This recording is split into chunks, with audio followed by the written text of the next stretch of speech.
I'm Walter Cronkite. This is the story of Mustafa Kemal Atatürk, the strong man who in a little more than a decade led Turkey out of the Middle Ages and into the 20th century. The story, The Incredible Turk, as the Prudential Insurance Company of America presents the 20th century.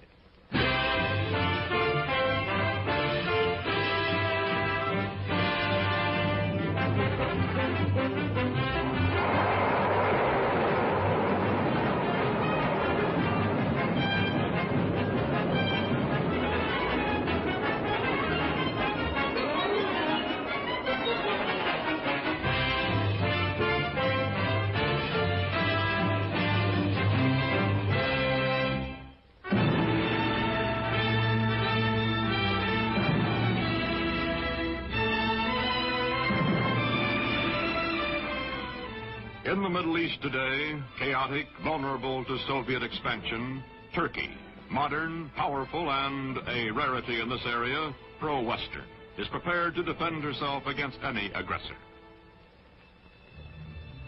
This is the border between Russia and Turkey, guarded day and night. The red sentry does not know he is being photographed from across this border.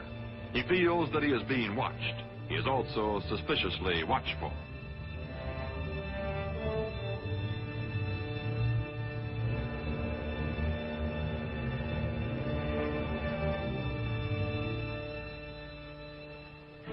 Today, Turkish cavalry defends the broken, desolate terrain at the edge of Asia Minor.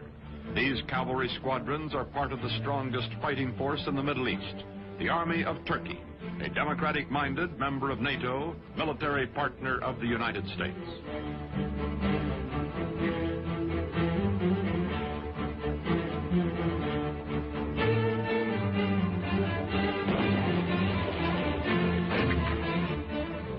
Modern Turkey, strong and stable, was created out of a dying Oriental despotism by one man, unique in history, Mustafa Kemal, called Atatürk, father of the Turks. In a moment, this story, The Incredible Turk. By 1900, the Ottoman Empire, land of many races and religions, has lost her ancient tolerances and her world position, is reduced from medieval splendor to medieval squalor. Ruled by inept autocrats, ruined by foreign wars and exploited by foreigners, the people are sunk in poverty, lost in lethargy, mostly illiterate. The Turkish Empire continues to exist only because the European nations cannot agree among themselves to dismember her.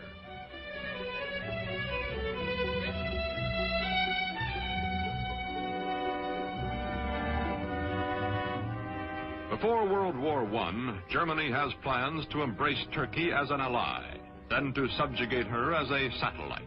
To visit the sick man of Europe, as Turkey is called, comes the German Emperor himself, Kaiser Wilhelm II. He is received with more than ceremony. His glowing promises, such as the Berlin to Baghdad Railroad, are believed by the Sultan and his government, and even by the nationalist-minded Young Turks. When war comes, Turkey will waver between her old friend Britain, allied with her hereditary enemy Russia, and her new friend Germany. On October 29, 1914, Turkey takes into war, on the Kaiser's side, her obsolescent army.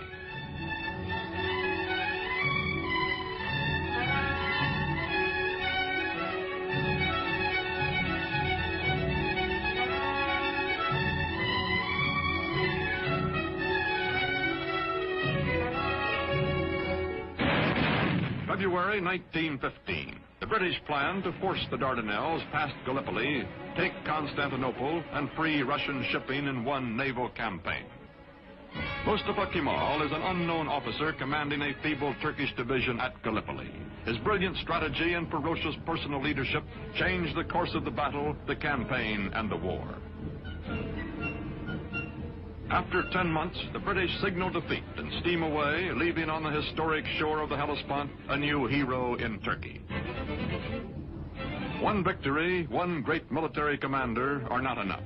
The defeat of the Central Powers by the Allies brings the end of the old Ottoman Empire. It is carved away, leaving only Turkey proper, a much smaller and more homogeneous land which, with leadership, may become a nation.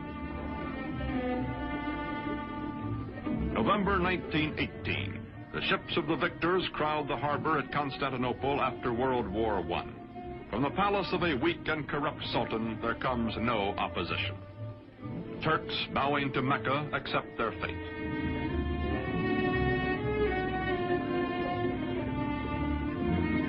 From France and from Great Britain, occupation troops disembark to take over the ancient capital.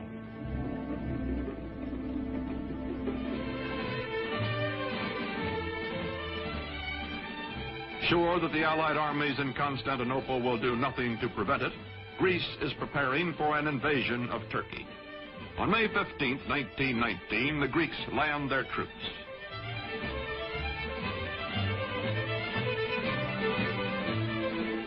In Ankara, in the heart of Turkey, Mustafa Kemal organizes the Turkish liberation movement, takes command of the Free Turkish Army. From far off Constantinople, the Sultan repudiates him, but Mustafa grimly swears that he will gain Turkey's freedom or die. No other general equals this man, and the Turkish soldiers need only to be led to fight. They are traditionally warriors.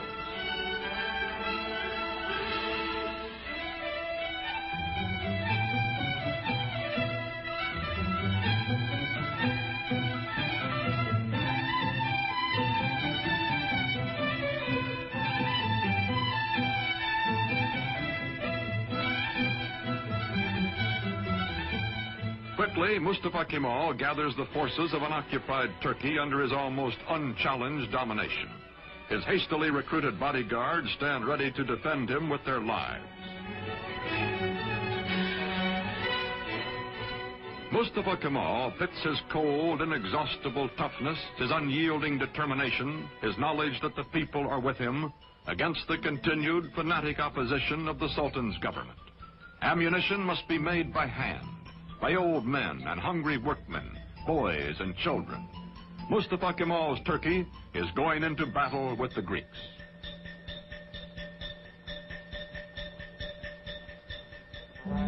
The war with the Greeks lasts 3 years, from 1919 to 1922.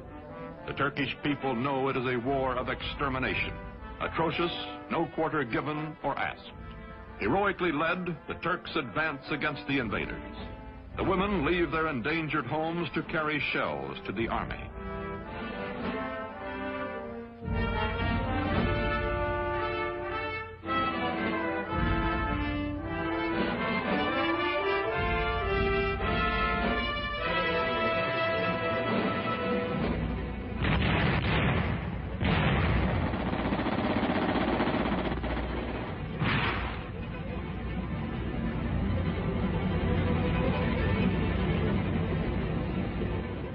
September 1922.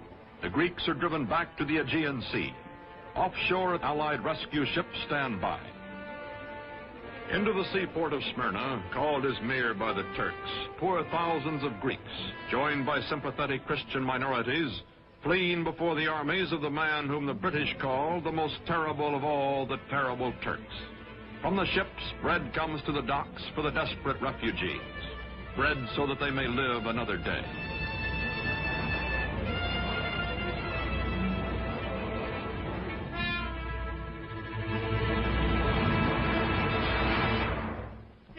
September 9th, 1922. The Turks enter Smyrna, last stronghold of the invaders. They take vengeance against the Greeks for whole Turkish villages wiped out, for their kinsmen massacred. The burning of Smyrna, the final atrocity that both the Greeks and the Turks disavow, ends a war that has become an unendurable nightmare for both sides. Its polyglot population takes to the sea as the flames destroy the great Homeric city.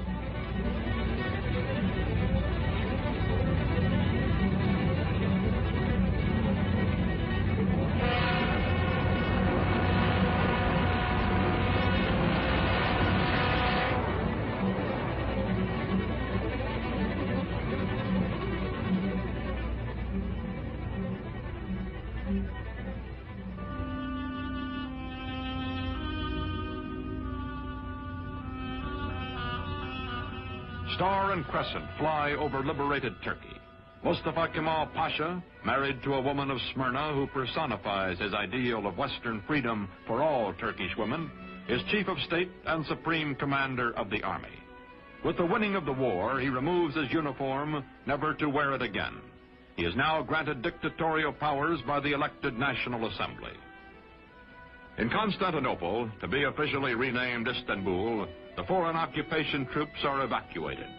In the fall of 1922, Sultan Mohammed VI, whose family has reigned for 7 centuries, fears for his life and goes into exile as crowds cheer his going.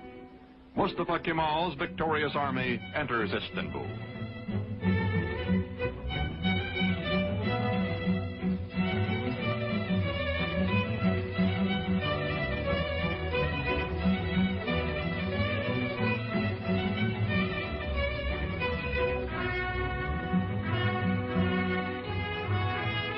First president of the First Turkish Republic, Mustafa Kemal, during the 1920s, keeps his limitless wartime powers and his command of the army, makes the hard, dry town of Ankara his capital.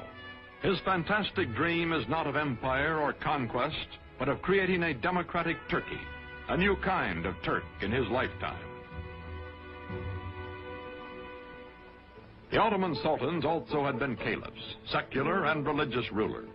Turkey's new government separates church and state. Instead of Friday, day sacred to Islam, when Muslims everywhere ritually cleanse themselves, the Western Sunday is proclaimed the official day of rest. Although Mustafa Kemal insists on personal religious freedom, it is known that he personally detests the gesture of abasement prescribed for worship when Muslims touch their foreheads to the floor in their brimless headgear.